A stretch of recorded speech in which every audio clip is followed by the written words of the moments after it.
સુરત શહેરના વરાછા વિસ્તારમાં પારિવારિક કંકાસ અને સાસરિયા પક્ષના માનસિક શારીરિક ત્રાસની એક કરુણ ઘટના સામે આવી છે। વરાછાના એફિલ ટાવરમાં રહેતી 44 વર્ષીય પરિણીતાએ ઝેરી દવા પીને જીવન ટૂંકાવી લીધું છે। મળતી માહિતી પ્રમાણે 44 વર્ષીય સીમાબેન સુનિલ વાઘાણી વરાછા સ્થિત 904 એફિલ ટાવરમાં પરિવાર સાથે રહેતા હતા। પરિવારમાં પતિ અને 2 પુત્ર છે। પતિ સુનિલભાઈ હીરાની કંપનીમાં કામ કરે છે। સીમાબેને ગત રવિવારે પોતાના ઘરે ઝેરી દવા ગટગટાવી લીધી હતી। ઘટનાની જાણ થતાં તેમને તાત્કાલિક સારવાર માટે હોસ્પિટલ ખસેડ્યા હતા, જેની ટૂંકી સારવાર બાદ તેમનું મોત થયું। મૃતક સીમાબેનના ભાઈ પરેશ તુલસીભાઈ સુતરિયાએ ગંભીર આક્ષેપો કરતા જણાવ્યું કે સીમાબેનને લગ્નના 25 વર્ષથી તેમના સાસરિયા હેરાન કરતા હતા। ઘરકંકાસ અને સાસરિયાના અસહ્ય ત્રાસથી કંટાળીને આ પગલું ભર્યું છે। સીમાબેનના પિયર પક્ષમાં ભારે રોષ જોવા મળી રહ્યો છે। પરિવારજનોએ સ્પષ્ટ માંગ કરી છે કે સીમાબેનના આપઘાત પાછળ કયા સભ્યો જવાબદાર છે તેની તટસ્થ તપાસ થાય। સાસરિયા પક્ષના નિવેદનો અને પિયર પક્ષના આક્ષેપોના આધારે પોલીસ આગળની કાયદેસરની કાર્યવાહી કરી રહી છે।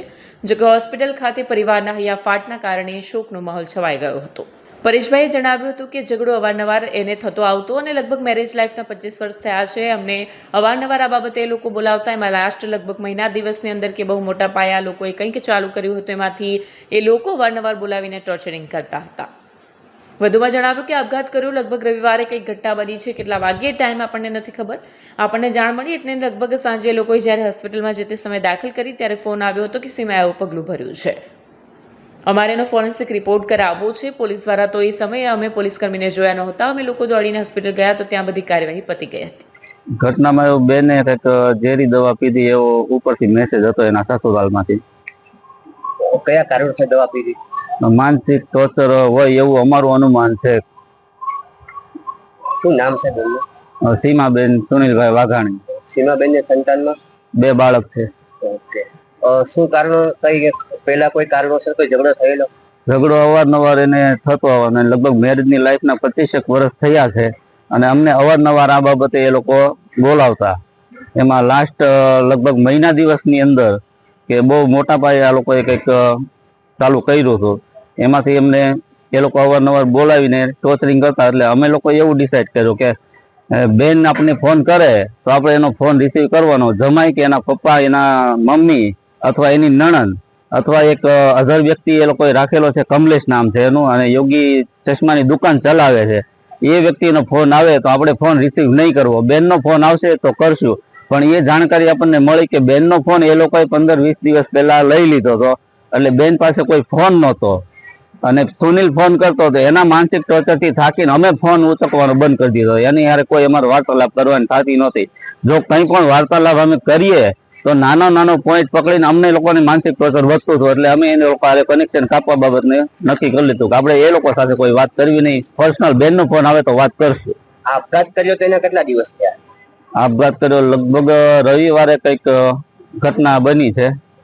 કેટલા વાગે ટાઈમ આપણને નથી ખબર અને આપણને જાણ મળી એને લગભગ સાંજે એ લોકો જ્યારે હોસ્પિટલમાં જે તે સમયે દાખલ કરી ત્યારે ફોન આવ્યો હતો કે આ સીમાએ આવું ઘટના કરી છે। રવિવારની ઘટના, આજે 3 દિવસ થયા, ડેડ બોડી હજી સુધી સ્વીકારવા નથી આવી, શું માંગ આપની? અમારે એને પેલો ફોરેન્સિક રિપોર્ટ કરાવવો છે। પોલીસ દ્વારા શું કાર્યવાહી? પોલીસ દ્વારા તો એ સમયે અમે પોલીસને જોયા નહોતા, ત્યાં હોસ્પિટલે ભાડ્યા નથી પોલીસને। સવારે જ્યારે રિલીઝ આ લોકોએ કર્યું 8 વાગે કે ભાઈ આના હવે કઈ ધબકારા પૂરા થઈ ગયા છે, એટલે અમે લોકો દોડીને હોસ્પિટલ ગયા। ત્યાં તો બધું કાર્યવાહી બધી પતી ગઈ હતી। કયા પોલીસ સ્ટેશનમાં ફરિયાદ આપવામાં આવે? હવે વરાછા સુરક્ષા ભવન પોલીસ ચોકીમાં અમે ફરિયાદ લખાવી છે। મારું સુતરિયા ઈશાબેન। બેન, આજે ઘટના ઘટી તેના વિશે શું કહેશો? બસ હું એક જ ખાલી કહેવા માંગુ છું કે મારી નણંદને એને મને એન્ડ સુધી કીધું હતું કે આ વસ્તુ ક્યારેય નહીં કરું। એ આધ્યાત્મિક લેવલની હતી, એ વસ્તુ કરે એમ જ નહોતી। આ એને કોઈ જબરજસ્તીથી એને કરાવ્યું હોય, બસ એને કરાવ્યું હોય કે એને કર્યું છે જબરજસ્તી, આ વસ્તુ કરી એમ જ નહોતી મારી। કોના પર આક્ષેપ છે આપને? કોના દ્વારા આ કરાવવામાં આવ્યું તેના આક્ષેપ? એના ઘરના બધા સભ્યો એકો એક ટોર્ચર કરે, મીટિંગ ના બોલાવીને અમને બધાના નામ દે। મેન ઓલો કમલેશ બહારનો વ્યક્તિ છે, એને ઘરની અંદર હું બોલવાની જરૂર હોય? બેન, કેટલા સમયથી ટોર્ચર કરવામાં આવતું? છેલ્લા મહિનાથી, 1 મહિનાથી સતત ટોર્ચર એની ઉપર કરતા હતા। સતત અમને બોલાવે, અમને એક પણ શબ્દ ન બોલવા દે અને એ છોકરી પર બધા આક્ષેપો નાખે, આવી છે તેવી। ખુદ કમલેશ એમ કીધું તમારે જવું છે, ઈ કે હું મારી હારે કહું તો મારી હારે બી આ શરૂ થઈ જાય. આવા શબ્દો મારા ઘરે આવીને ખુદ ઈ માણસ કહી ગયો.